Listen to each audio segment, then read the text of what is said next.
Rose has been an integral part of the Peterborough Girls Hockey Association from the very beginning.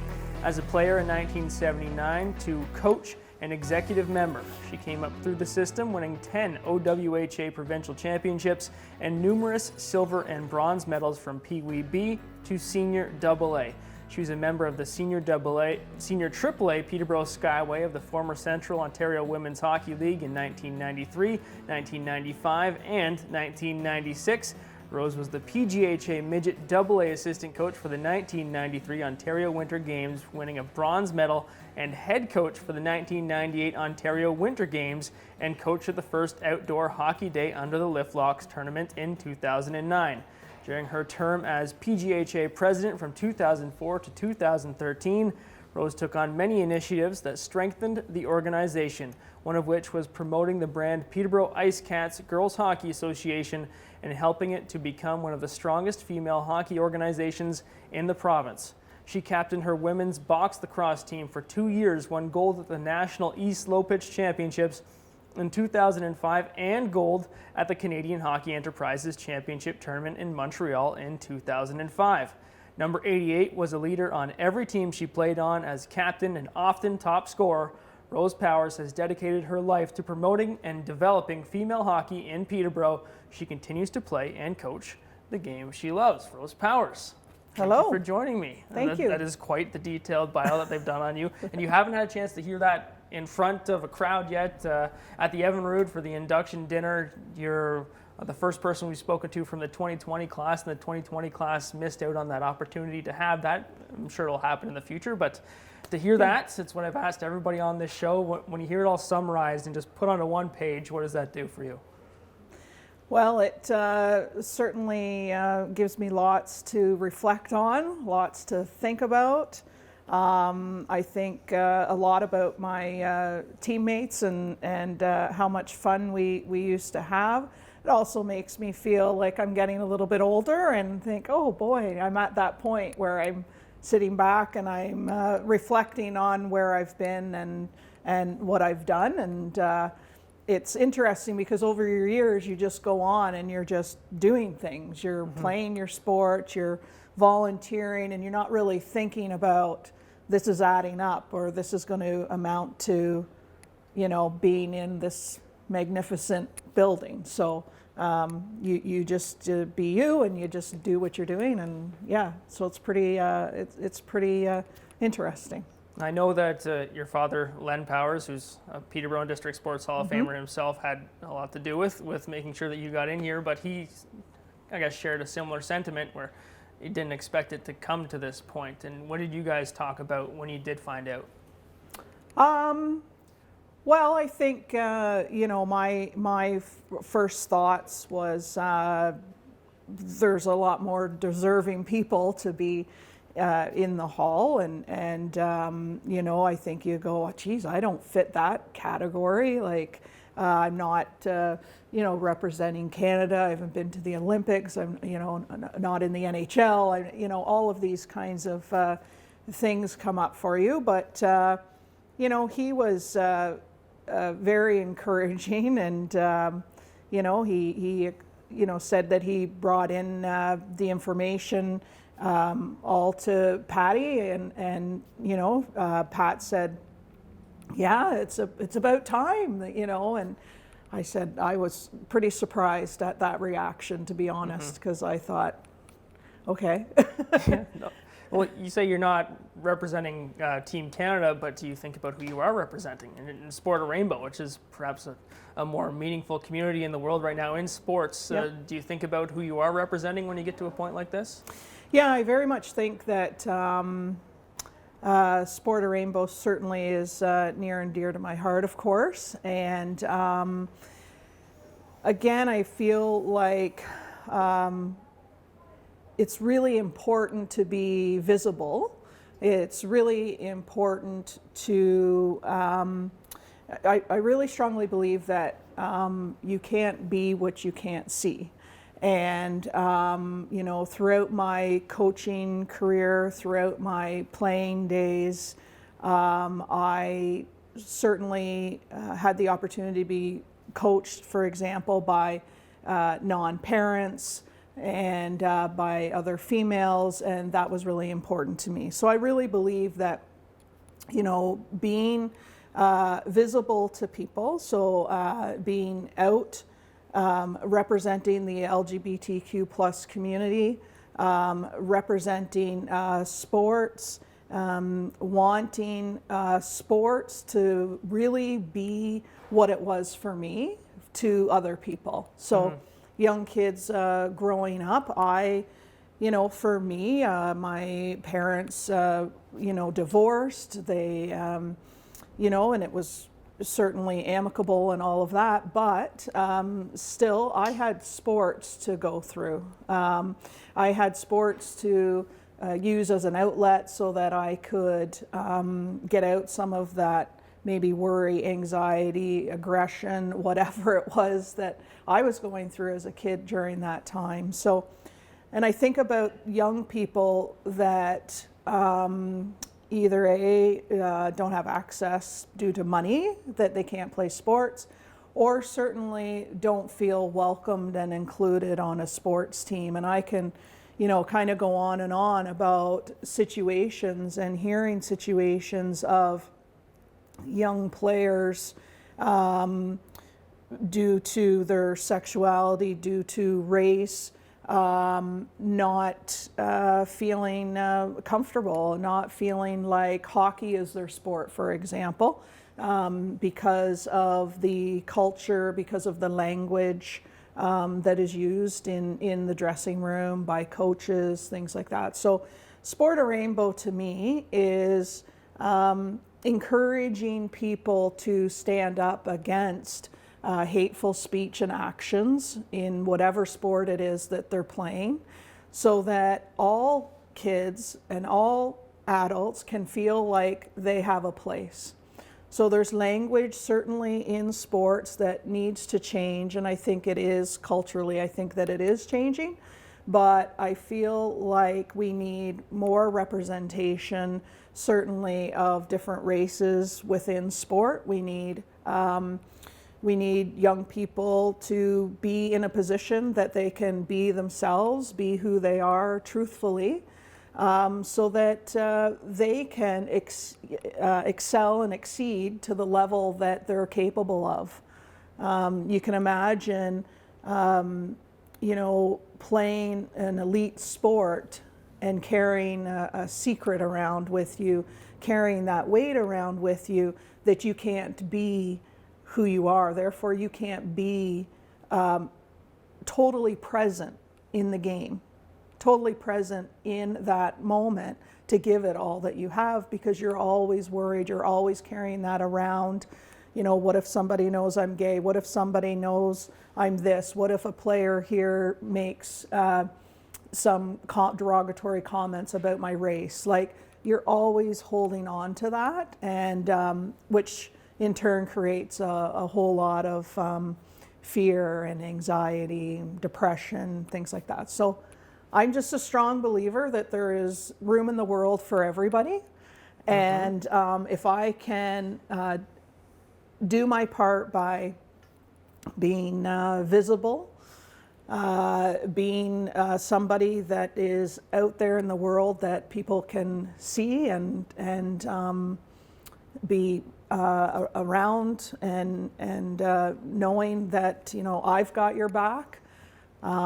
Sport a Rainbow is a pledge about really standing together as a team and making that happen. The curve of acceptance and everybody being included is quite rapid. Yes. Absolutely right now. Because for me, 15 years ago when I was playing minor sports, these things were prominent. So you're seeing them everywhere. And then fast forward 10 years, and then you hear one word and you go, you can't say that anymore. Yeah. But then just 15 years ago, it was everywhere. And yes. How hard has that adjustment been? And you have a long list of sports accomplishments, and we'll get into those in a minute here. But but how hard has that been to have constant understanding happen? Because there's understanding that just happened in this 5 minutes that we've been sitting here for me. Yeah. That not everybody is getting, but it's difficult for a lot of people to process. I'm sure you can understand. It's just people have been ingrained in that one way for 60, 70 years, 80 years. But Yeah. the constant curve of understanding, how many times have you had aha moments or seen people have awakenings because of your visibility or your encouragement of it? And especially with the Peterborough Lakers wearing the sticker on their helmets. You were at the Man Cup last time I was here, but having that visibility, how many moments have you seen, if you can count them? Well, I can say I've had them at my family dinner table, right? Where we're, excuse me, we're talking about certainly lots of issues that come up, and especially talking about transgendered athletes, transgendered people in the world, in the community. Those are sometimes they're difficult conversations to have, because you're exactly right. There is a lack of understanding, but I think that, you know what, I don't need to be in that person's shoes to really respect their decisions and who their true self is. I don't need to be a transgendered person to acknowledge and accept that that is their journey and that is who they are. And so I think that those are the kinds of conversations that we really have, is just about a global acceptance of accepting no matter what somebody feels that they are or who they identify with. It's been really interesting for me when I started Sport a Rainbow, that the stories that people tell. So yes, there's those acceptance and those kind of, I get it, but the stories that people have come up to me with to say, you know what, when I was younger, when I was playing hockey, this happened to me. This was my experience. So it really has opened up where people haven't talked about that. They haven't really, you know, it was really impactful on their life and decisions that they made in their life as to, you know, whether to come out, not come out, that kind of thing. But certainly coming up and expressing what it was like for them when they were younger and playing sports, and situation and incidents and things like that. Okay. But as far as acceptance goes, you know, I spoke at the Man Cup, the media day at the Man Cup. The stickers were on the Lakers helmets, and they decided to keep them on for the Man Cup, which was amazing. And I was here, I was volunteering with the Lakers, and I was just amazed at some of the older men, the Laker greats, some of the Laker greats that came up to me, and basically, I think Mike Davies did an article in the newspaper as well, and just he came up to, or I'm thinking of one of the real Laker greats. He came up to me, Bob Allen, and he just touched me on the arm, and he said, "I really like what you're doing, and thank you for doing what you're doing." And I just thought, wow, you know, I wouldn't have expected that from the, you know, an older generation. Yeah, absolutely. Yeah. All of that. And that was really remarkable for me. I really, it meant a lot, and, you know, I won't forget that. It's a moment where you're fighting to break stereotypes and they're breaking them on their own. Absolutely. By coming out. Now, Yeah. it meant a lot to you. How much do you believe that meant to your dad, Len Powers, who's closely associated with the Lakers as well? How much do you think that meant to him to see his peers, people a little bit older than him and around him, coming up to you and welcoming you, I guess, unofficially or officially into the Lakers family? Yeah.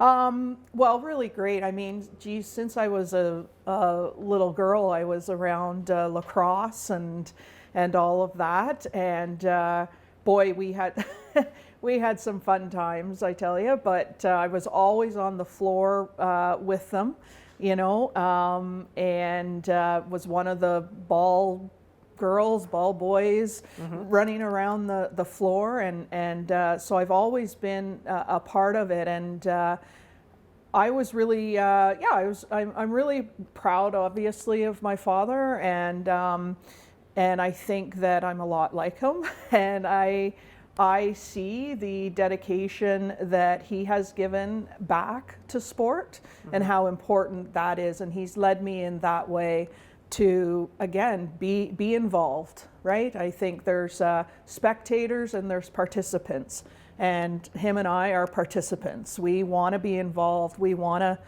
we want to make sure that things are successful. We want to make sure we're involved in them. We want to make sure people have a good time and just enjoy where they're at. So that's something that you guys have taken from the sports community, as it's taken you through difficult things in your life and brought you some of your greatest joys in life. Now let's start at the bottom for you and start building up from when you were young. When you were 4 or 5 years old, you started playing sports usually, and you had your dad to look up to, playing lacrosse and hockey, both at professional levels. Now for you, when did it start? What was your first true love in sport? Well, I think, like I say, I think I was around my dad all the time. He often talks about, Sunday morning hockey out in Ennismore or wherever Norwood maybe. And I remember Ennismore and being out there every Sunday. He said he would try to, sneak out of the house, so that it was 7 a.m. on Sunday mornings, and he would try to sneak out of the house and so that I could sleep or whatever. And he said as soon as his feet, touched the floor to get out of bed, I was up, ready, and okay, let's go, we're going. And you back at that day, in that day and age with my father, there wasn't like an hour hockey game. It was like a 4-hour event. Right? So it wasn't this, you have 10 minutes to get in and out of your dressing room. It was, you had the dressing room for the whole entire morning. And they had lots of pops before we headed home, Yep.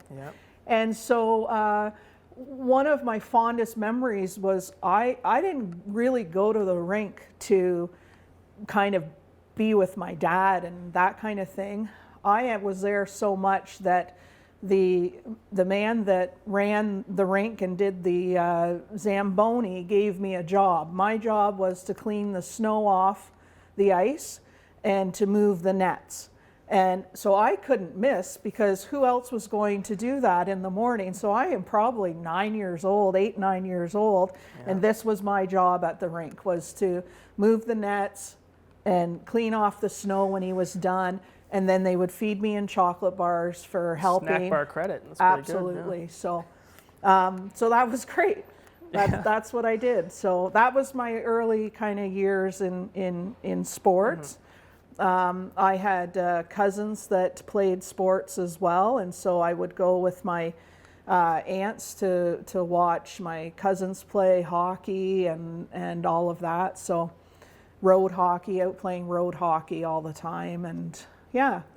And you won countless championships throughout your sports playing career and your coaching. But when did you know that? I also noticed that you kind of dabble in almost every sport there is. Right. But you noticed you were good at some point. When would that have been?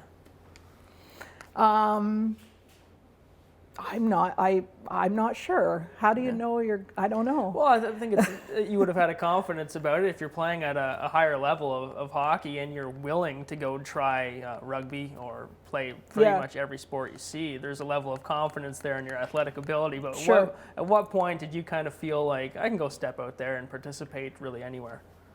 I don't know. I think just naturally. I think just growing up, for me, and maybe that was things that I was going through as a young person that I wasn't really aware of, but I just gave it. I would say that I was a natural. Didn't think too much about it. I'm really, really lucky in that way, that not to have to really think about, and learning how to throw a ball or how to take a shot or something like that. I really just, would pick up a stick and would just go for it, or skating or whatever. I mean, I wasn't the fastest skater, that's for sure, but anyway, and goal scoring, I think that there's a part of goal scoring where you're a natural scorer and you just see things a little bit differently than somebody that really has to try and maybe doesn't have that natural talent. So I would say, and I've told people this as well, my most confident self is in a hockey rink, on a ball field, in a sporting environment. That's where I'm my most comfortable, where I'm most confident is around sports in an arena. Do you know why? I'm not sure why. I'm not sure why. I can feel it in myself. I can feel how I become, I feel like I'm home when I'm at a rink, and the people, just that confidence. And I've also, I've I think probably at times I was a little, too confident. But I can remember in certain games and things like that, I was the one who wanted the puck. Give me the puck. I want to do it. I will score this goal. I will, get this done for us. That's where you get to do that, though, right? Like, on the sports field, you get to be that almost a caricature of yourself, or your true self can come out a little bit because you're just out there playing and competing. But did you take that and then apply it to other spots from other places in your life after getting a chance to thrive on the sports field? I think as I've gotten older, I can see how that team sports has really benefited me, and also that the leadership qualities. Like, I really like to kind of take control and make things happen and get things done. And so I see that in my work. I see that in other things that I do for volunteering. This past summer, we did a program with Kawartha Food Share and handed out food, and we did that for 4 months, and it was just amazing and something for the community. But I'm that type of person. What? This is needed? Okay, let's get doing it, and let's move on it now. And so I don't know where that comes from. I don't know who I got that from, but that's kind of who I am. Is let's just do it. It needs to be done. Well, that's a good sports mentality, I guess you could say. But again, growing up, they're the memories that keep on building, and they compound upon each other, whether it be your first championship, your first close friend on a team. But when you do, take a quick moment to reflect on, say, your first 15 years in sport, is there a moment that stands out more than any? I think that, I think that this team right here, actually, and it reminds me of Richard Finn. So Richard Finn was our coach in senior, and so he had to put up with all of our senior attitudes, and we knew everything, of course, and and he really stuck with us and was a really good coach, which you don't know at the time. Right? At the time, you're like, why are we doing so many, up and backs? Why are we, but he really wanted us to be conditioned. He had systems for us that we really hadn't played with before, with some systems. And so we won. And I think that if there was a team that could come into the Hall of Fame, it would be that team for women's sports here in Peterborough. We won 2 senior AA championships. We won the Ontario-Quebec Cup, and we're all Peterborough women playing against your Vicky Sauna-Harris, your Karen Nystroms, your Angela James, those women. And boy, we couldn't wait to get on the ice against those girls. And we weren't fearful. We weren't like, oh gosh, this is going to be a hard game. We were pumping ourselves up down the 28 when it was still a single lane or whatever, pumping ourselves up all the way down to get ready for those games. So I remember that, and I remember us just accepting the challenge. Who are these girls? We're going to get these girls, don't worry. Yeah. And we did. And unfortunately, the Ontario Women's Hockey Association at that time, we won the AA, which was the highest caliber that female hockey had. And so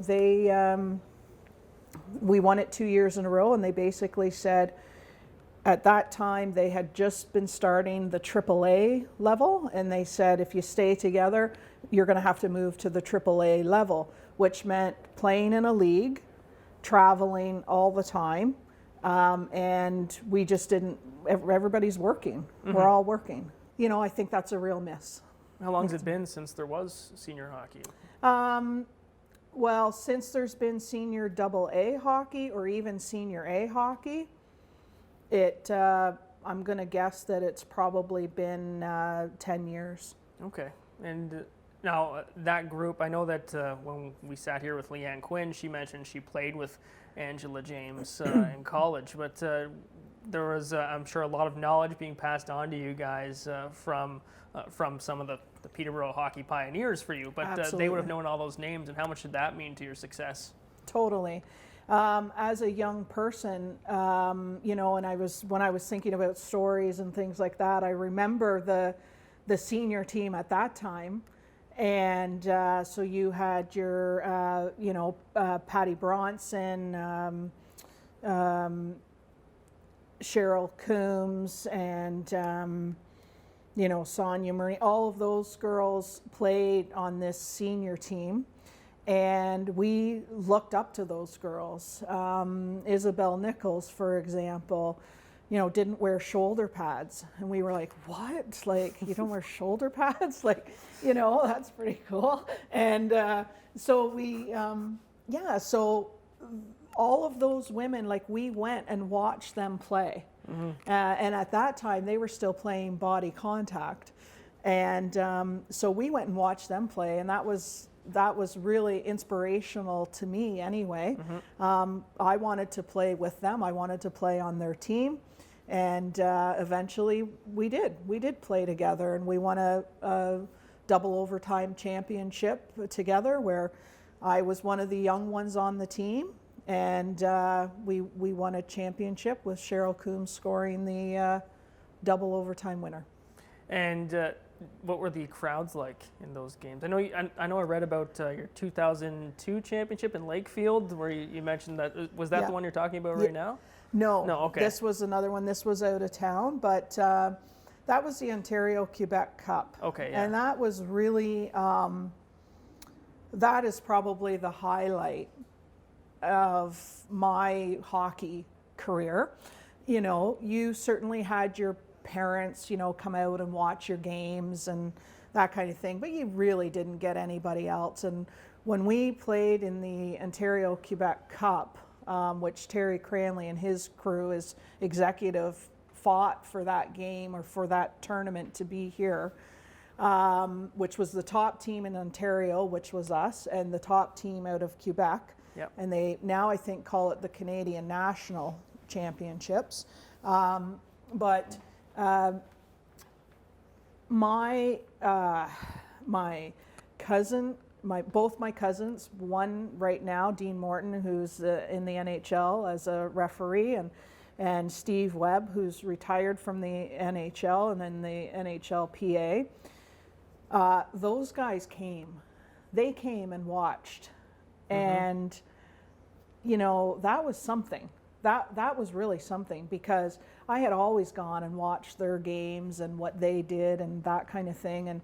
And so it was pretty cool to have the stands full, probably like the junior C happens out there now, the Chiefs. The stands are full. My family is there, my cousins, my aunts, my uncles have come out to watch. I had a great tournament. I scored lots of goals. It was amazing. It was the best time ever.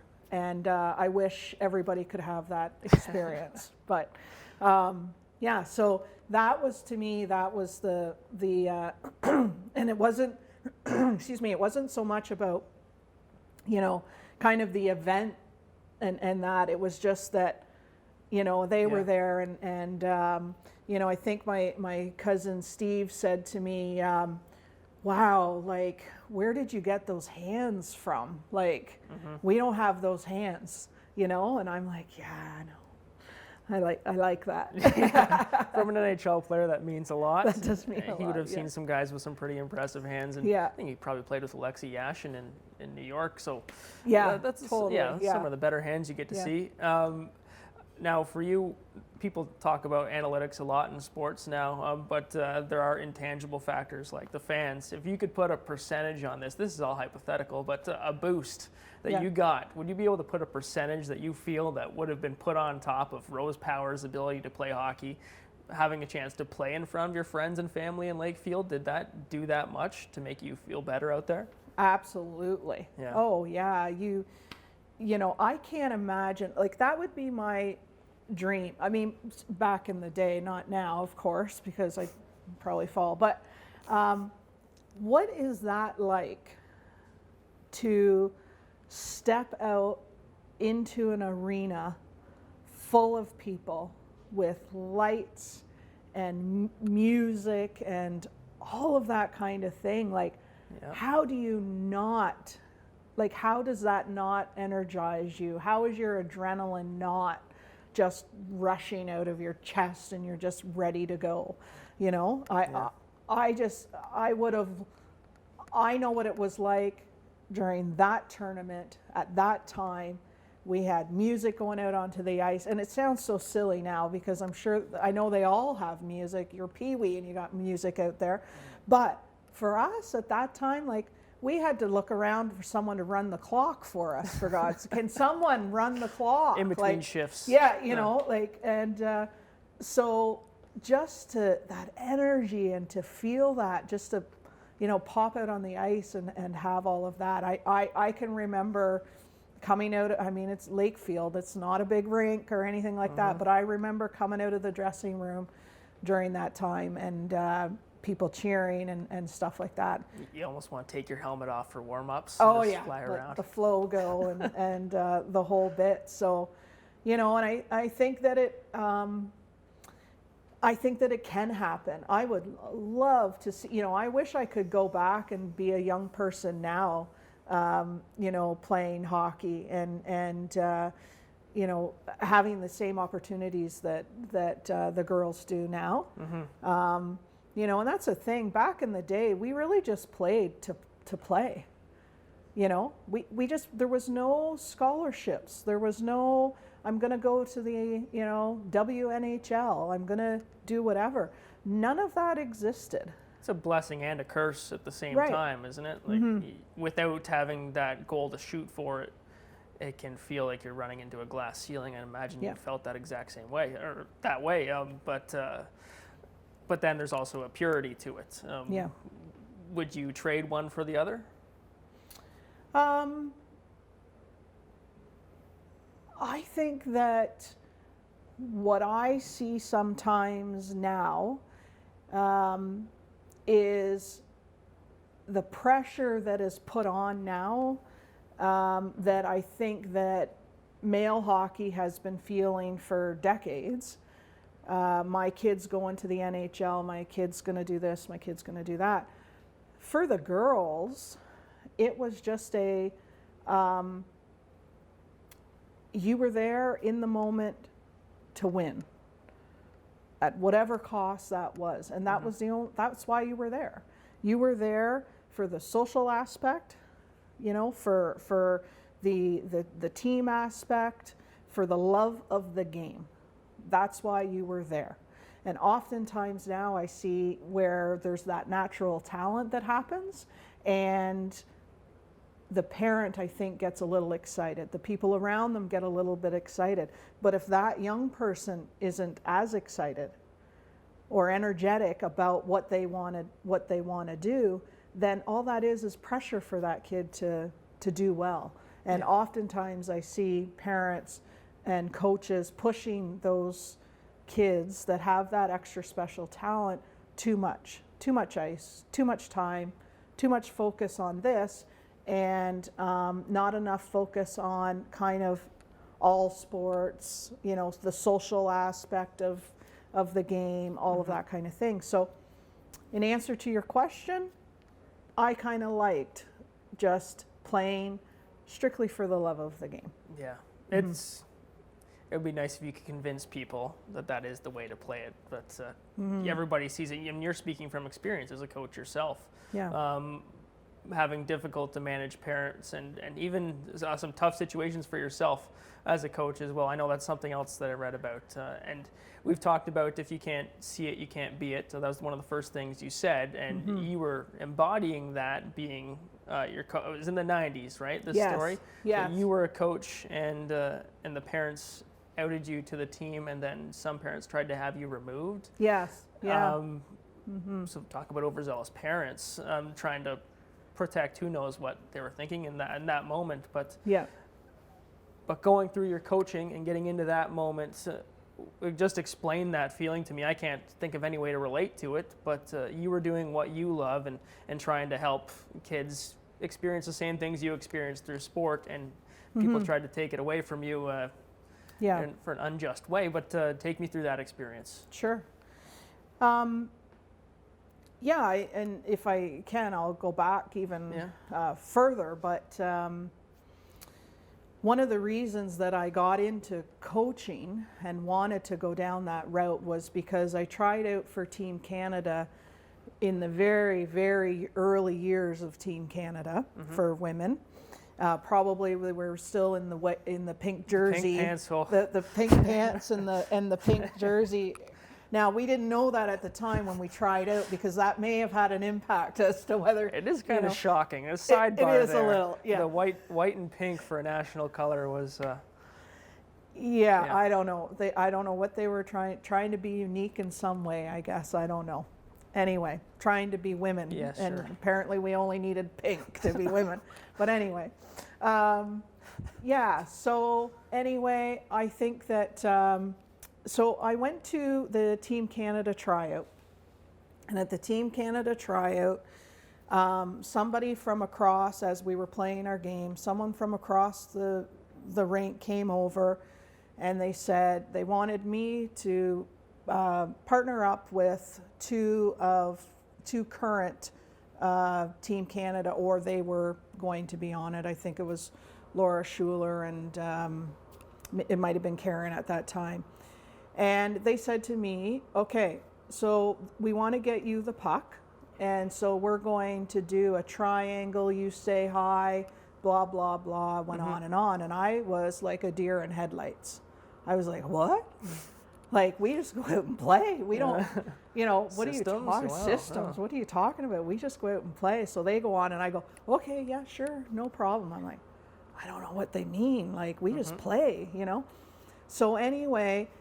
From that moment on, I thought, I never want a young person to go into a situation like that and be a leg down just because they didn't know the language.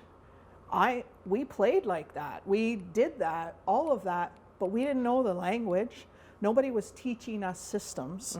And so that's why I went into coaching. Was because I wanted to make sure that all of those girls went into a tryout like that on an equal playing level, so that they knew if somebody said, let's do this, we do. So sometimes it drives me crazy when they, we're doing the peanut butter and jam play here, or we're doing, X, Y, and Z, and you're like, that's not going to help somebody when they go and You mean a give and go? No. yeah, right, exactly, or what we're doing the umbrella and well, we're going to call it this, and it's like, that's coaching for you, that's not coaching for them. So but anyway, so that's why I went into coaching.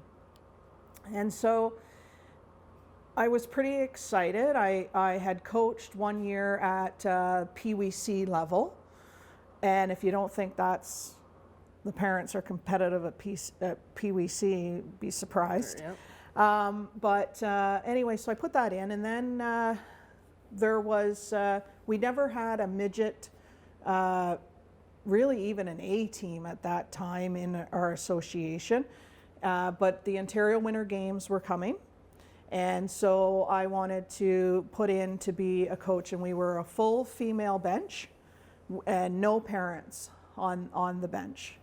And we had to move to Midget AA because of the Ontario Winter Games. That's part of the qualifications. And I put in my name, and I was given the coaching job, and same with our team of coaches was given the coaching job. But before tryouts started, I started getting phone calls from the Terry Cranley. He was the executive, he was the president at that time. And Terry phoned and said, I just need to let you know that there's a bit of a petition going on around whether you should be allowed to coach or not. And I said, okay. And he said, yes, the parents are concerned because you're gay and they don't want you to coach. And I said, oh, okay, because of that? Like, I'm sure there's lots of other reasons, but, but because of that. And he said, yes, but he said, I want you to know that we don't care, that we have your back. You are the coach of this team, and you're going to remain the coach of this team. And I had parents reach out to me. And it was so hard because, in my opinion, I wasn't really out there. I really wasn't. I certainly didn't broadcast anything. It was kind of who I was, but I was going to be a hockey coach. It shouldn't really have had an impact on any of those kinds of decisions. And I think I cried a lot. I think I was worried. I'm kind of that person that I don't want to make other people uncomfortable. I don't want to, upset other people. So, should I coach or not coach? What was best for the kids and best for the team? And there were some really strong community people and parents on that team that said, no, you need to stay and coach. And so it was a really, really difficult time. But again, if I go with my strong feeling of being visible and being, you need to see it to be it, then, I'm happy that happened, and I'm happy that we had a really successful team. And there were 2 girls that their parents would not allow them to play that year for me. Did that, going forward, did anything more come of that with that family? Did that evolve in any way, in a positive way? No. To be quite honest, I'm not sure whether they ever came back to play. I know one of the girls that was playing, I spent the season trying really hard to prove that it was okay, and that we were there for hockey, and and that I was a good person, and that it was going to be okay. Yeah. So, well, you did lead into, I guess, founding this organization right behind me. So you kept going, you kept pushing forward, which is something that I'm assuming you picked up from your experience in athletics. So in a way, they missed out on maybe a learning experience, I guess. But you push forward, and you get to a point where the Ice Cats are a twinkle in the eye in Peterborough, and it pushes forward now, and it's a strong organization.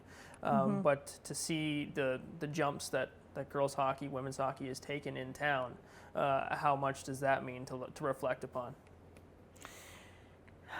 Yeah, I mean, it started a long time ago with Shirley Rutherford, and when we started, the advocacy that she did just to get ice time in Peterborough is just amazing in itself. And in so many ways that we have grown as an organization, we have our own identity. There is talent coming out of every division here in town. We have outside our community, we have people wanting to come and play in Peterborough. That speaks to the growth of girls hockey here in Peterborough for sure. But I think that we can do better. I think we can move forward with it. I think that there's a really big push, I think, in certainly North America around companies investing in female sports. And I think that the Ice Cats are worth investing in. Mm-hmm. And I hope that, I think we could have a junior team here. And what we need is somebody to invest in that and to put some money towards that and have faith in that program. But I think that we could have a junior team here. Can you project ahead?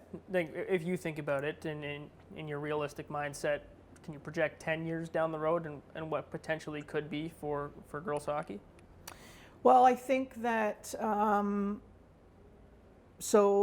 this year has been a write-off. A write-off, yes. Let's say that. But the Toronto Six now is a national women's hockey team out of Toronto. Mm-hmm. And so if I were to predict 10 years from now, I would say that the development that is going to happen, I don't know if development's the right word, but the changes and the growth that are going to happen for women's hockey, which has already kind of surpassed boys hockey, and it has throughout a decade for sure, mm-hmm. numbers-wise. But I think having the National Women's Hockey League so close to us, you're an hour and a half, 2 hours down the road, is really going to, and it really should excite a community, a hockey town, a sports town like Peterborough. And I think that there's potential there for us to have a junior team so that we could be a feeder system to that National Women's Hockey League. And I think that's really possible. If we get an example in place. That's right. The Peterborough. Absolutely. It makes sense in Peterborough, I guess, to have a junior feeder.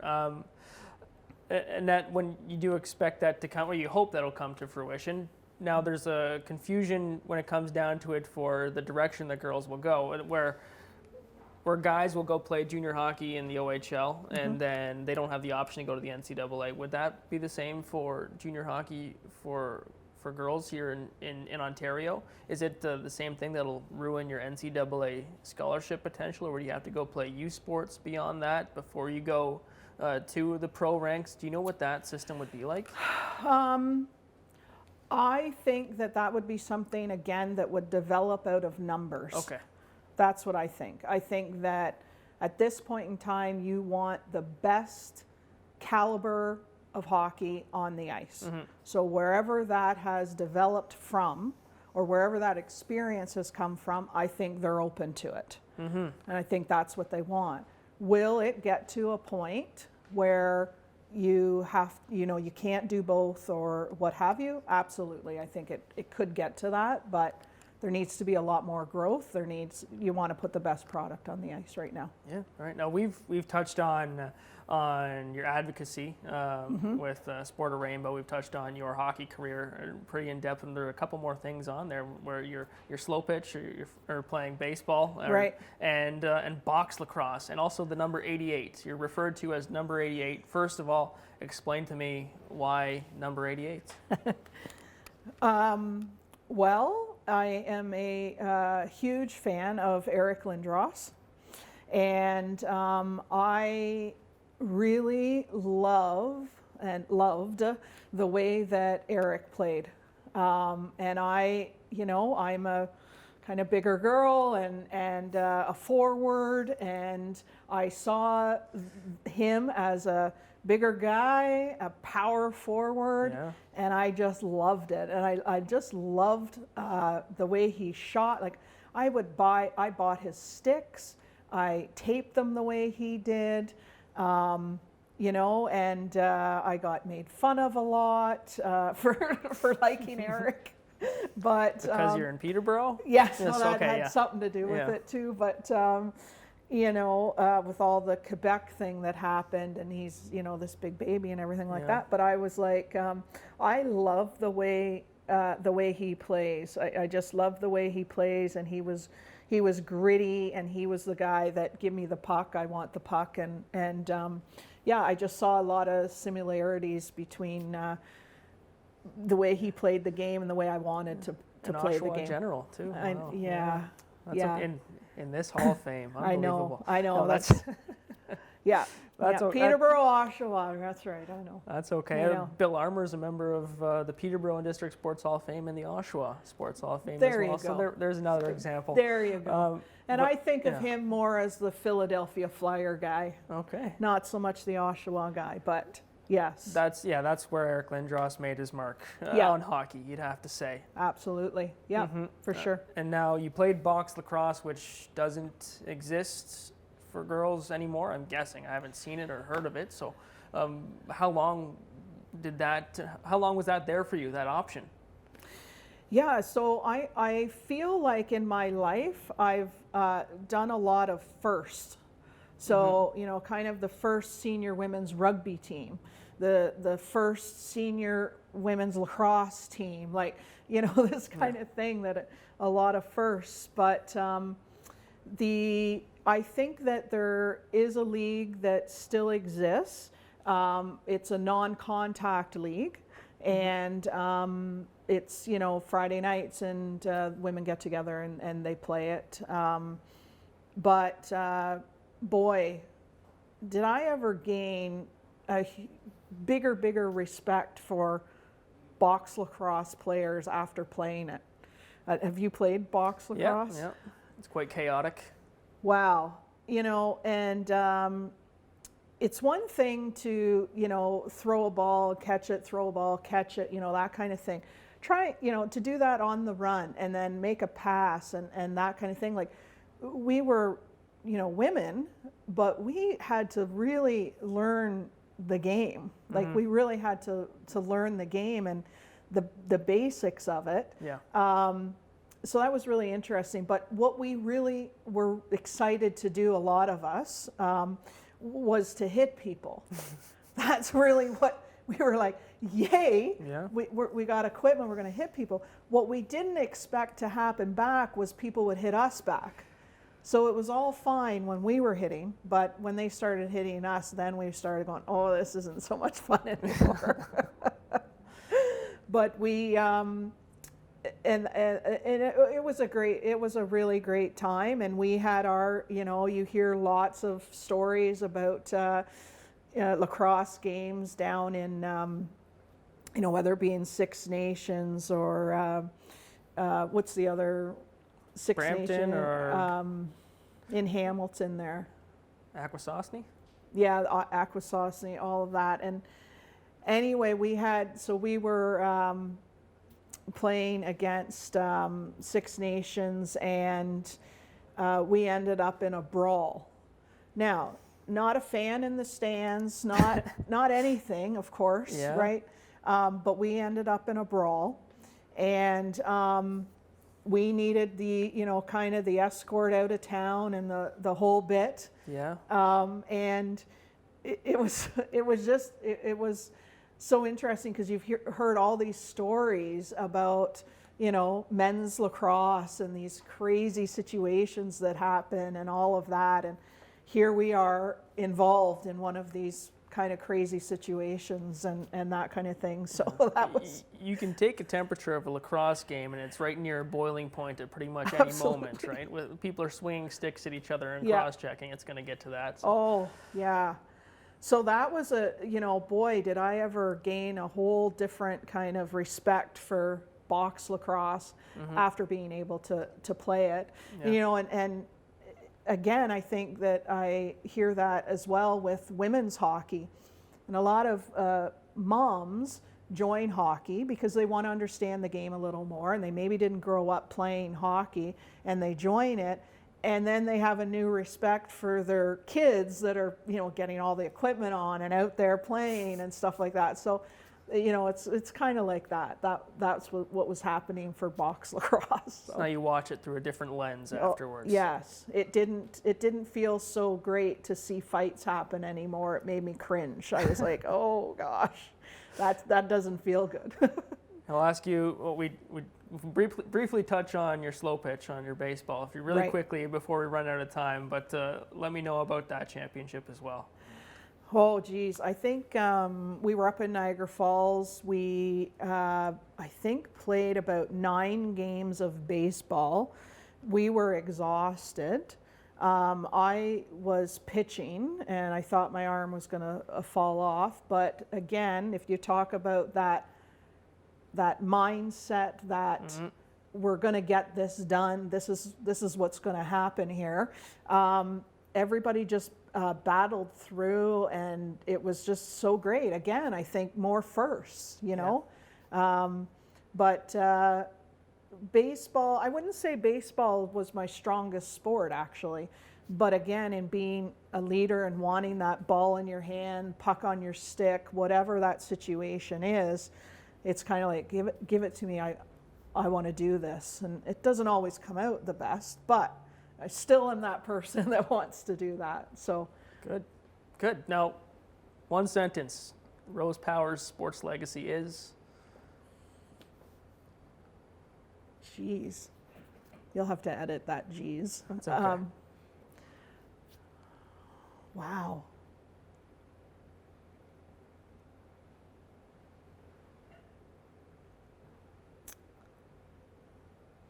I think my legacy, or what I would like my legacy to be, is a leader within a team environment,